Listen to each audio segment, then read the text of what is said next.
Good morning, you guys. Good morning. Come on in the room. Come on in the room.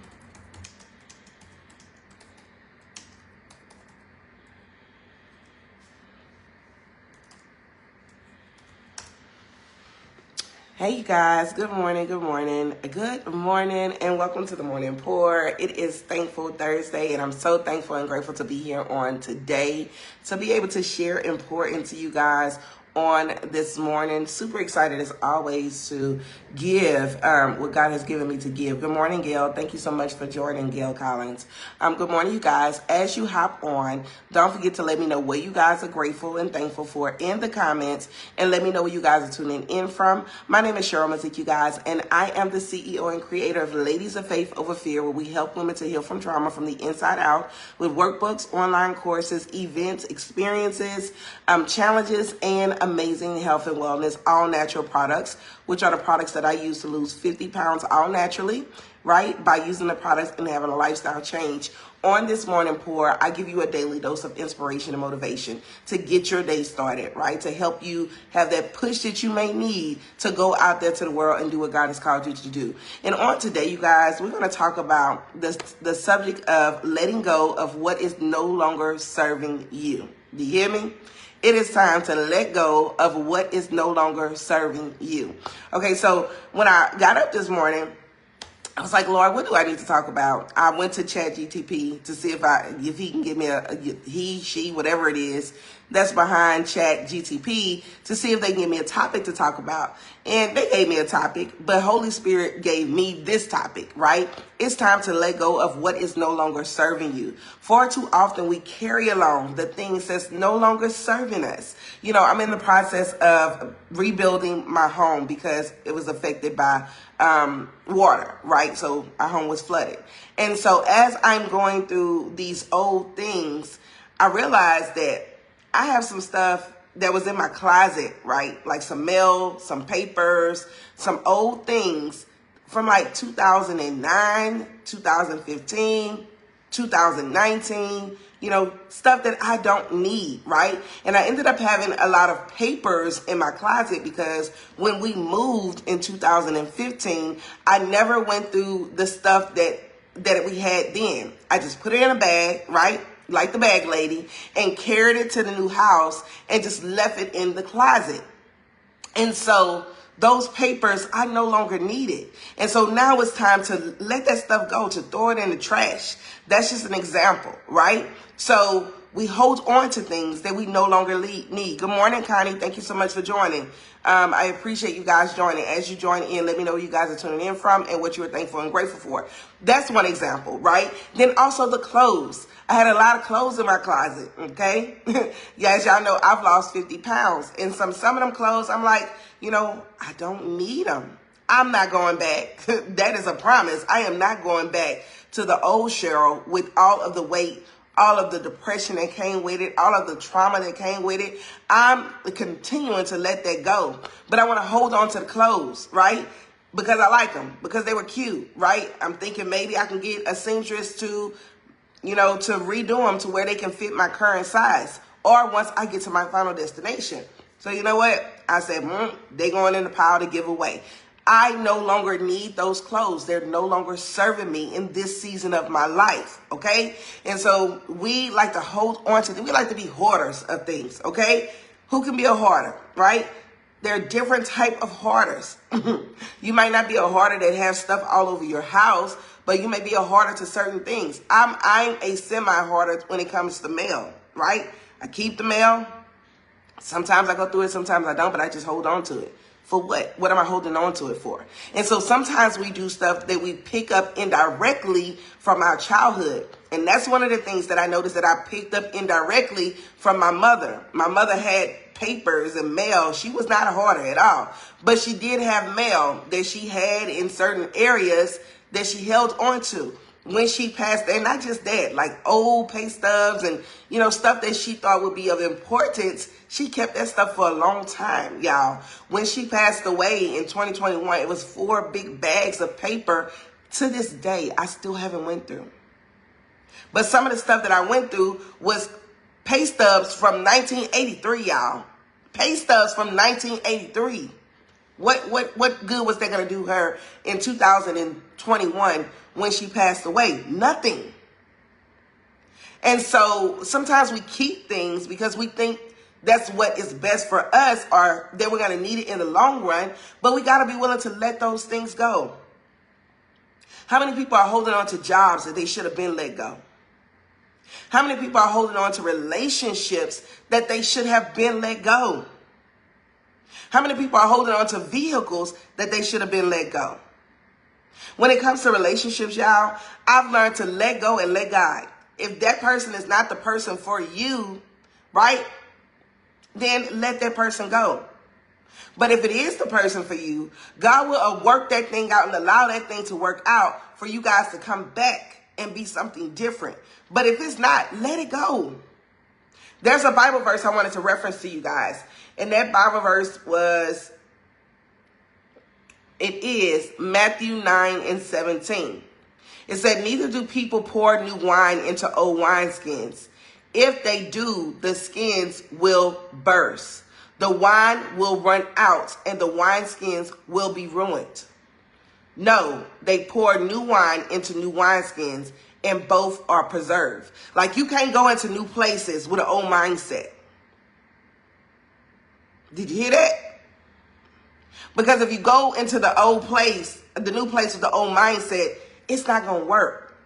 If you pour new wine into new wineskins, it's going to burst. Good morning, Diane.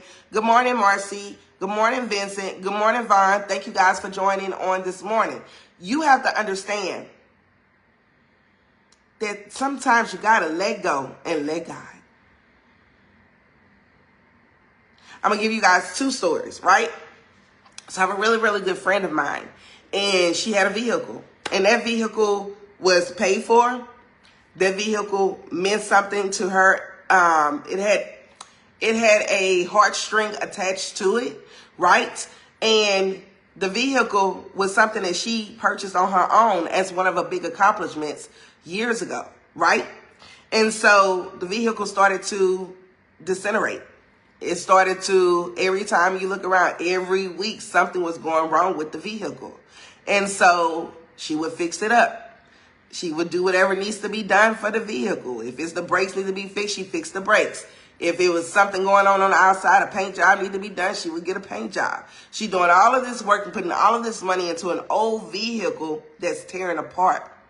But God still was showing her the signs that you need to let it go.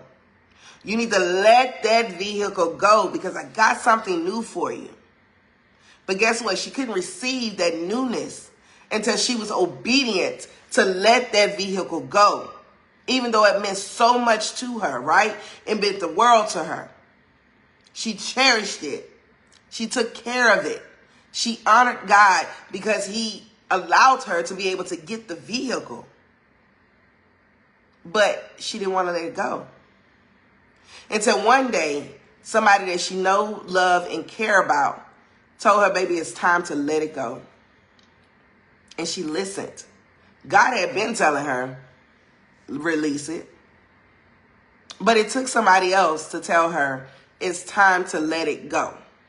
And once she let that vehicle go, y'all, even though she thought that maybe at that moment that she didn't want another vehicle because she didn't want a note, right? She didn't want the overhead of what a new vehicle would bring.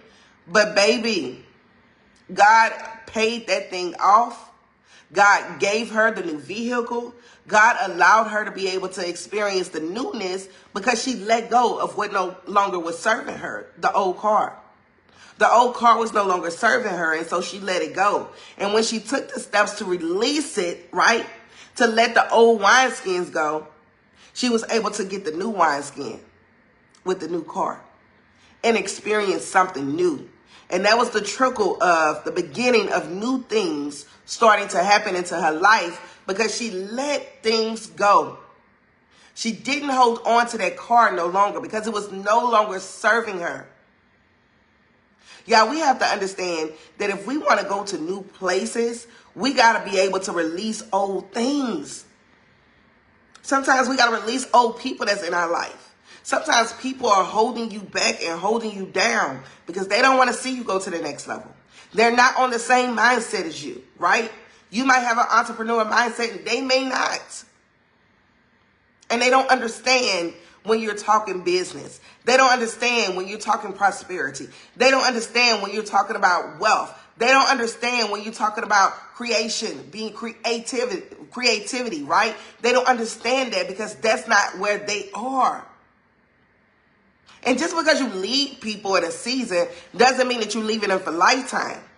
You may have to leave somebody in one season, go get what you need to get, and then reconnect with that person in a new season. But you got to be willing to release and let go and allow God to do what he gonna do.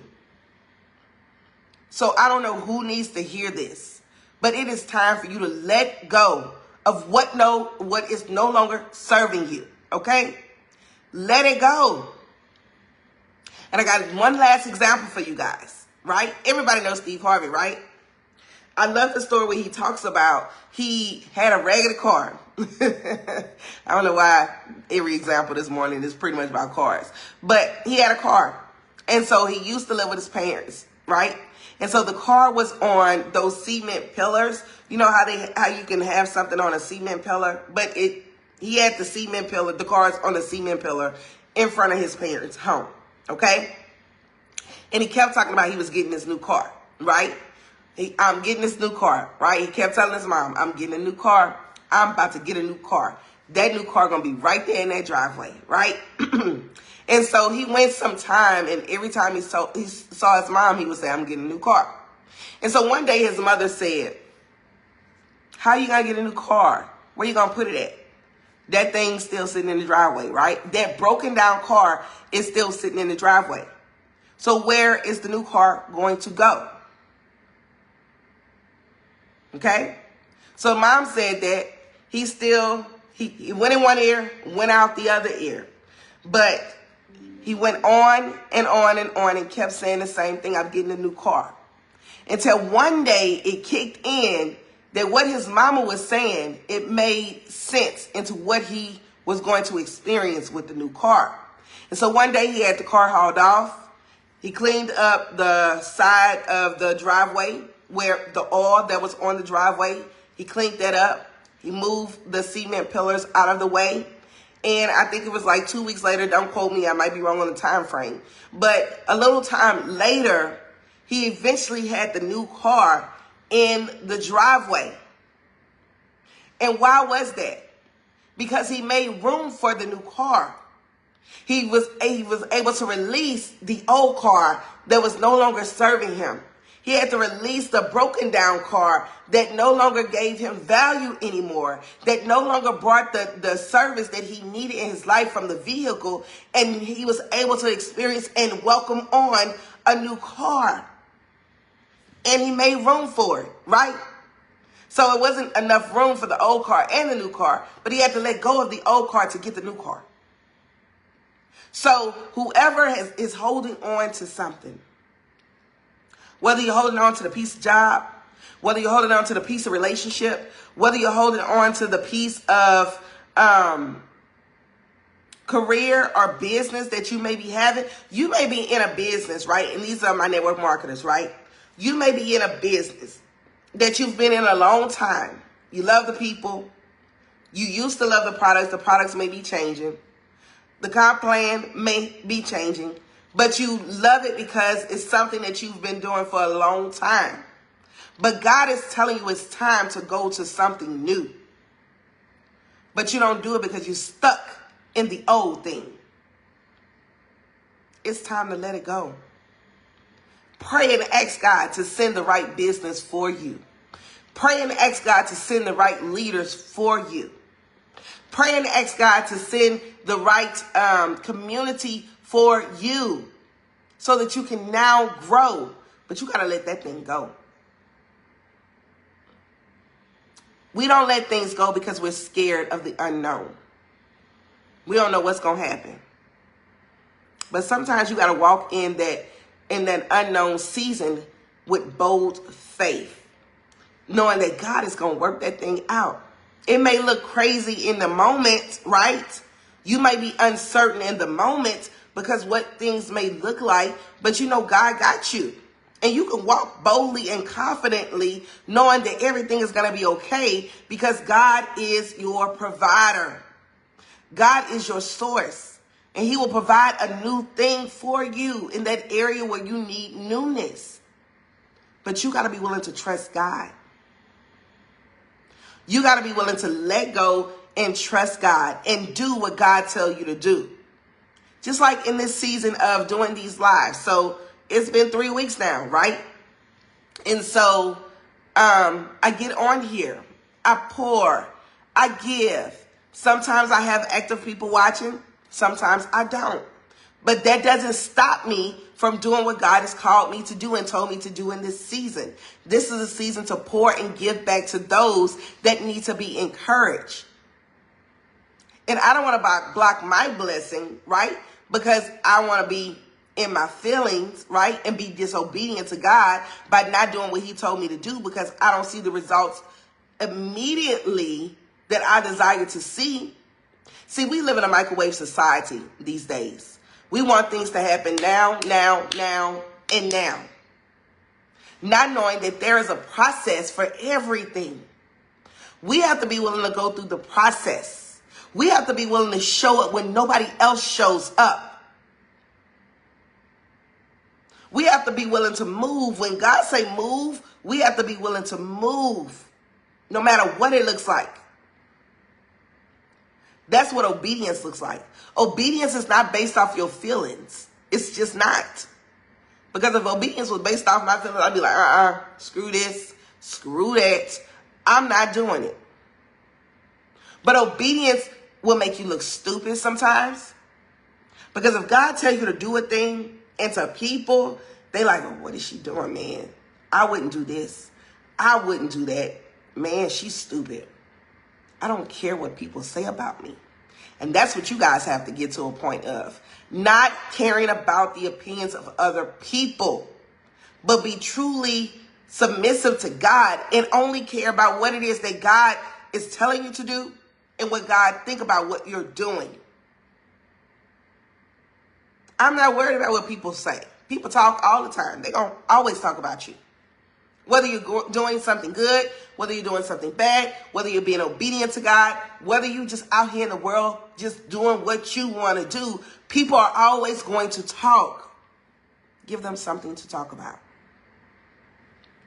Give them something to talk about. All right? So, I just want to encourage you guys.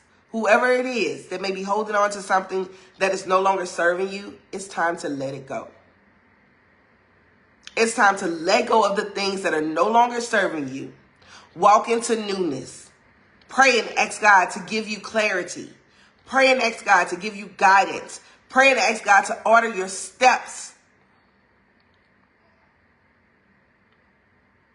Yes, you're going to have some things that you may, some walls that you may run into. You may have some stumbling blocks, but that's okay. You may feel like you're failing when you step into the deep. But guess what? You're never failing when God is leading. You're never failing when you're obedient to God. You're never failing. It's just always a lesson. Success doesn't happen without failure. Failure is a stepping stone to success. But you got to keep moving. Keep developing. Keep working on self, right? I work on Cheryl when nobody else, and not worried about other people that's in my circle. I work on me because I'm the only person that I can change. Like we feel like we can change people. We can't change people. We can't make people want things. People have to make the decision to change on their own.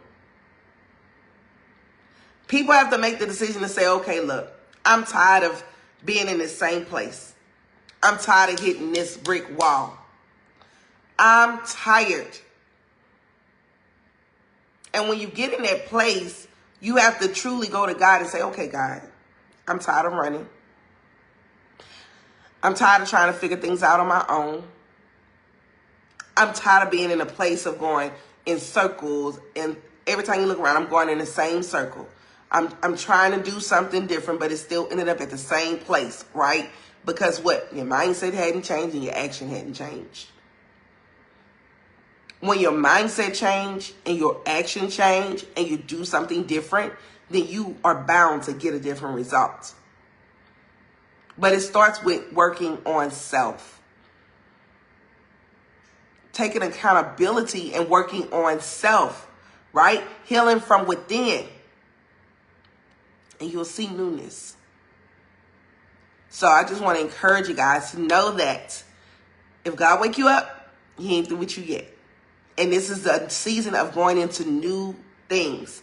This is the 9th month. 9th in biblical terms represent birthing, newness, right? So this is a new season. What are you birthing? What new things are coming from you? What new things that's a part of your purpose is being mended in this season and ready for birthing, right? I got a lot of things that's coming.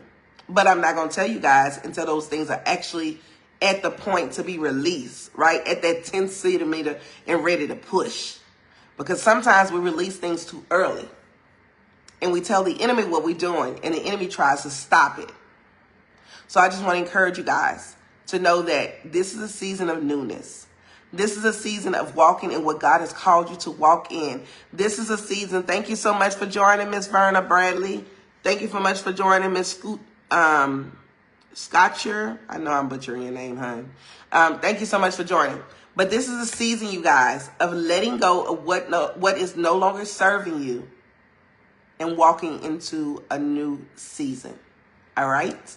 So I hope I inspired you on today. If you're watching live or if you're watching the replay, and if what I said on today inspired you and touched you in any way, shape, form, or fashion, put a 1 in the comments. Don't forget to let me know where you guys are tuning in from. And also let me know what you're thankful and grateful for. If you're watching the replay, do pound replay. If you have not followed me or subscribed to my channel, make sure you follow me on TikTok. Make sure you subscribe to my YouTube channel, you guys, and do pound replay. If this is something that you know somebody is struggling with, holding on to old things, send this message to them, share it to them.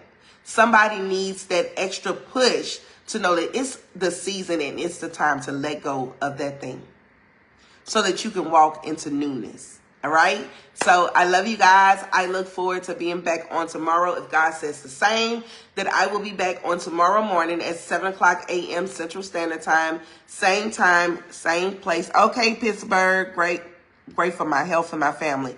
Absolutely. I'm grateful for that as well. Thank you so much for watching. I greatly appreciate you for watching.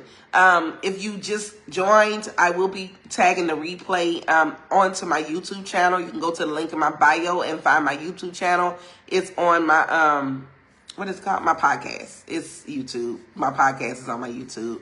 That's something I got to go back to. But in this season, I'm not doing my podcast because some other things are precedent over the podcast. And so you have to realize that too in your seasons. What should you be doing in this season versus the next season? All right. So I love you guys. I will see you guys tomorrow for Faithful with Your Friday. Have an amazing, amazing rest of your day on purpose. And I will see you guys on tomorrow. Have a great day.